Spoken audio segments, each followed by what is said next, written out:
जीव घेण्या स्पर्धेच्या युगामध्ये अधिक उत्पन्न घेण्याच्या हव्यासापायी रासायनिक खतांचा वापर बेसुमार वाढलेला आहे. त्यामुळे जैवविविधता, जमिनीची सुपीकता आणि पर्यायाने मानवी आरोग्याला त्यामुळे धोका निर्माण होऊ लागला आहे. तो धोका टाळायचा असेल तर जैव तंत्रज्ञानाला प्राधान्य द्यायला हवे. यासाठी जीवाणू खतांमध्ये ज्यांनी बहुमोलाचं असं संशोधन केलेलं आहे आणि ज्यांच्या मार्गदर्शनाखाली इकोराईज ॲग्रो सायन्स इंडस्ट्रीज ही कंपनी सध्या सुरू आहे, त्या प्राध्यापक डॉक्टर प्राचार्या उज्ज्वला पाटील मॅडम या सध्या आपल्या सोबत आहेत आणि याच विषयांवर आपण त्यांच्याशी आता बातचीत करणार आहोत. मॅडम, सगळ्यात पहिलं मला आपली ओळख आणि आपली शैक्षणिक पार्श्वभूमी जी आहे ती कशी होती त्याबद्दल सांगा. नमस्ते, मी डॉक्टर उज्ज्वला पाटील. मी गेली 19 वर्ष प्राचार्य या पदावरती काम करते आणि माझा संपूर्ण शैक्षणिक अनुभव हा 25 वर्षाचा आहे.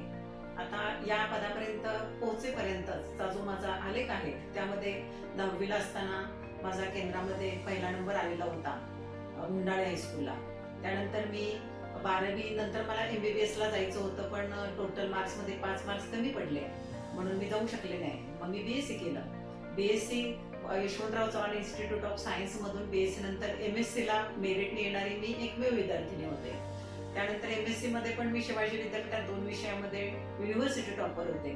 MSc नंतर सेट क्वालिफाय झाले की जी प्राध्यापक होण्यासाठी गरजेची क्वालिफिकेशन असतं, ते सुद्धा मी विद्यापीठामध्ये 10 वर्षात लाईफ सायन्स या विषयामध्ये क्वालिफाय होणारी एकमेव विद्यार्थिनी होते.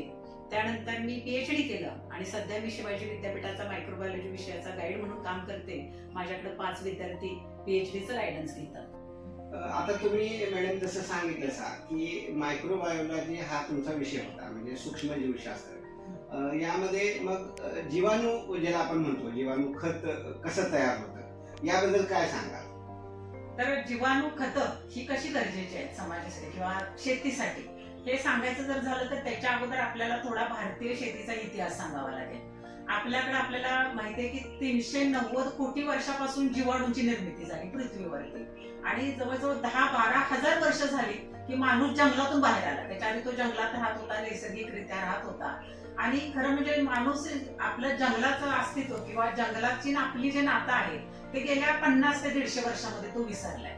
आणि जर हा इतिहास आपल्या शेतीचा समजून घ्यायचा झाला तर त्याला पूर्वीचा आपल्या भारताचा इतिहास समजून घ्यावा लागेल की हजारो वर्ष म्हणजे जवळजवळ 10,000 वर्ष शेती भारतामध्ये एवढ्या चांगल्या पद्धतीने चालली होती की जेव्हा इंग्रजांचं राज्य होतं भारतावरती तेव्हा इंग्रजांनी एक अल्बर्ट हॉवर्ड यांना भारतातल्या शेतीचा अभ्यास करण्यासाठी पाठवला आणि डॉक्टर अल्बर्ट हॉवर्ड की जे गॅलिलिओ वगैरे ह्या काळातले शास्त्रज्ञ होते ते भारतात आले आणि 5 वर्ष इथं वास्तव्य केले त्यांनी आणि इथल्या शेतीचा अभ्यास केला. त्यावेळी त्यांनी एक ग्रंथ लिहिला. त्या ग्रंथाचं नाव आहे अॅन ॲग्रिकल्चरल टेस्टामेंट म्हणून. त्या ग्रंथात त्यांनी उल्लेख केले की भारताचा शेतकरी हा माझा गुरु आहे आणि शेती कशी करावी हे भारताकडून जगानं शिकावं असा त्याच्यामध्ये त्यांनी उल्लेख केलाय. आणि त्याच ग्रंथात त्यांनी असं लिहिलंय की केमिकल हे खत नसून ते विष आहे, हे पण त्यांनी उल्लेख त्याच्यामध्ये केलेले आहे. आणि त्यानंतर त्यांनी परत केल्यानंतर त्यांच्या देशामध्ये दुसरा एक ग्रंथ लिहिला की ज्याच्यामध्ये त्यांनी ह्युमस कसं तयार करायचं. ह्युमस की ज्याला ह्युमिक ऍसिडचं त्याच्यामध्ये प्रमाण असतं.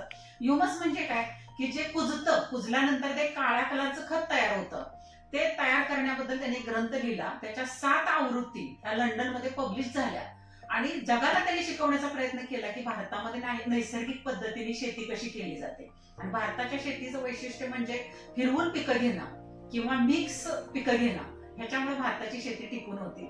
हे तिकडं चालू असताना आपल्या इकडं मात्र इकडं काय झालं की दुसऱ्या महायुद्धानंतर जे केमिकल्स राहिले त्या केमिकलचं काय करायचं त्याच ह्याच्यामध्ये रासायनिक खतामध्ये कन्व्हर्जन झालं आणि इथं मात्र त्याचा पुरस्कार जोरात वेगळ्या पद्धतीने चालू होता. स्वामीनाथनची कमिटी झाली आणि स्वामीनाथन ज्यांना शेतीचं पूर्व सर्वेसर्वा म्हटलं जातं त्या काळातलं ऍक्च्युली त्यांनी केमिकलचा एवढा प्रचार केला की केमिकलचा अतिवापर व्हायला लागला आणि केमिकलचे दुष्परिणाम आपल्याला माहितीच आहे की कॅन्सर सारखे आजार, हृदयविकारासारखे आजार किंवा इतर वेगवेगळे किडनी फेल्युअर सारखे हार्मोनल त्याच्यामध्ये इम्बॅलन्स वगैरे ह्या सगळ्या गोष्टी त्याच्यामध्ये आल्या. आणि केमिकलच्या अतिवापरामुळे काय झालं की जमिनी तुम्हाला माहितीये की नापीक जमिनी तयार व्हायला लागल्या अतिवापरामुळे. आणि दुसरी गोष्ट की क्षारपाड जमिनी हा एक आपण शब्द प्रत्येक वेळी ऐकतो. क्षारपड जमिनी तयार व्हायला लागल्या. कारण का त्याचं? कारण जेव्हा आपण खतं घालतो त्याच्यामध्ये कुठले केमिकल्स घालतो तर ती 85% मातीमध्येच राहतात, फक्त 15%च ती वापरामध्ये येतात. आणि ती 85% साठत दरवर्षी आपण घालतच असतो. ती एवढ्या प्रमाणात शेतीमध्ये नंतर त्याचं प्रमाण वाढतं की त्या जमिनी पूर्णपणे क्षारपाड होऊन जातात. आता आपल्या भागातच आपण म्हैसाळ वगैरे या साईडला ऐकतो की जमिनी खूप क्षारपाड झाल्या आणि तिथं नंतर ते जीवाणू जिवंतच राहत नाही.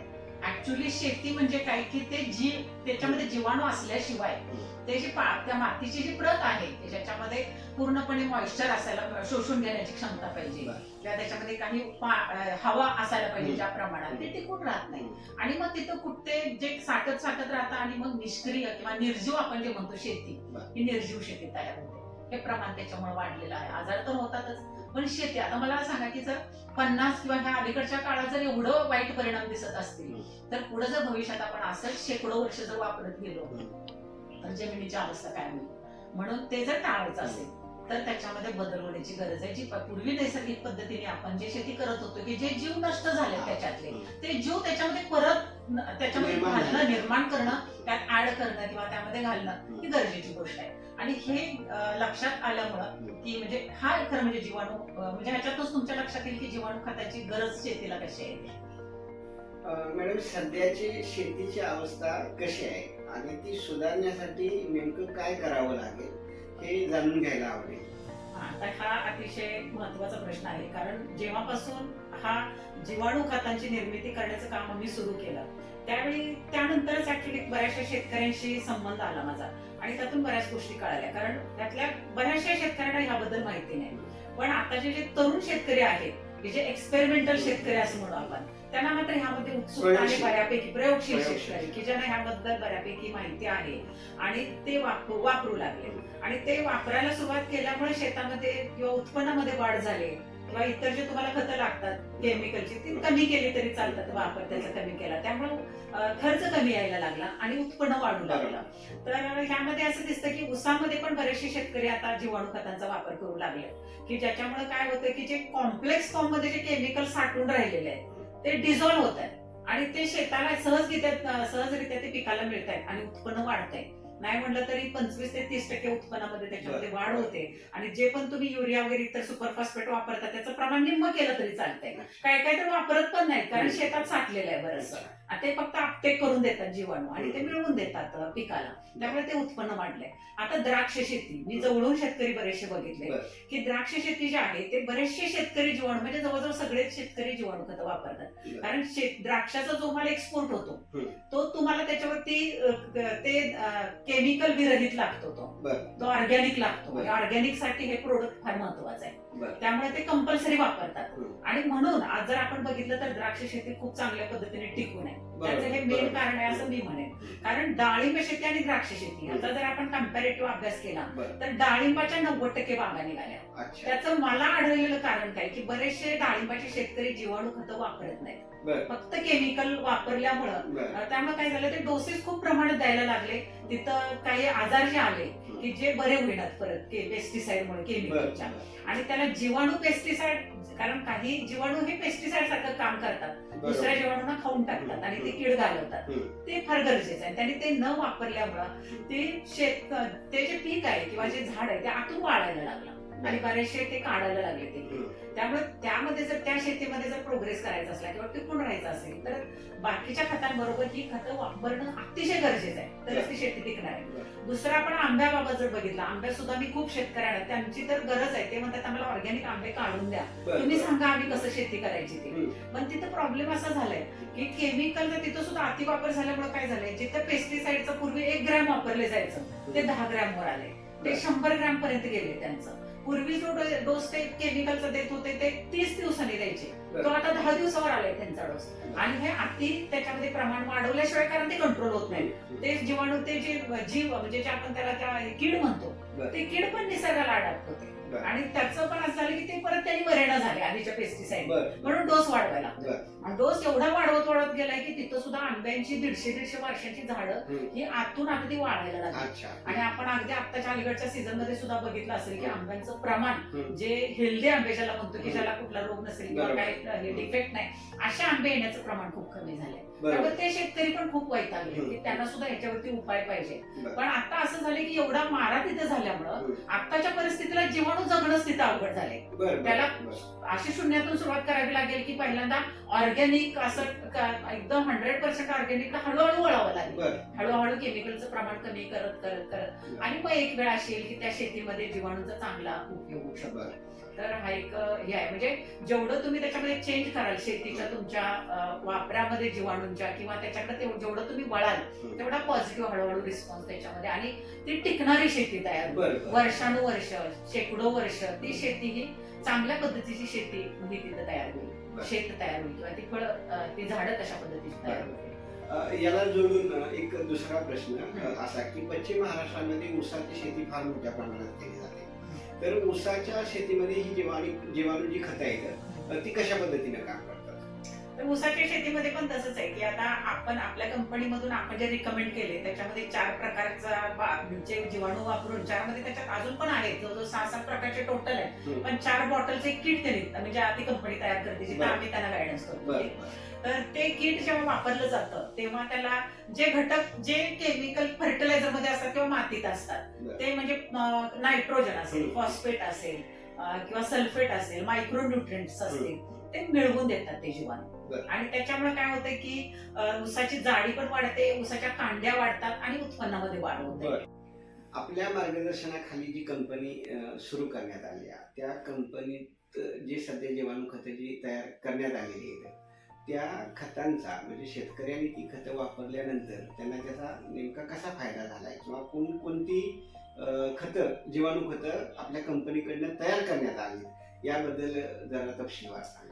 तर आता याच्यामध्ये आम्हाला खूप समाधान मिळालं की जेव्हा हे प्रोडक्ट्स म्हणजे एखादी गोष्ट आपण बनवतो जेव्हा ती लोक वापरतात आणि त्याचा रिझल्ट जेव्हा एकदा भरभरून आपल्याला मिळतो तेव्हा त्याचं जे समाधान मिळतं ना ते खूप मोठं आहे.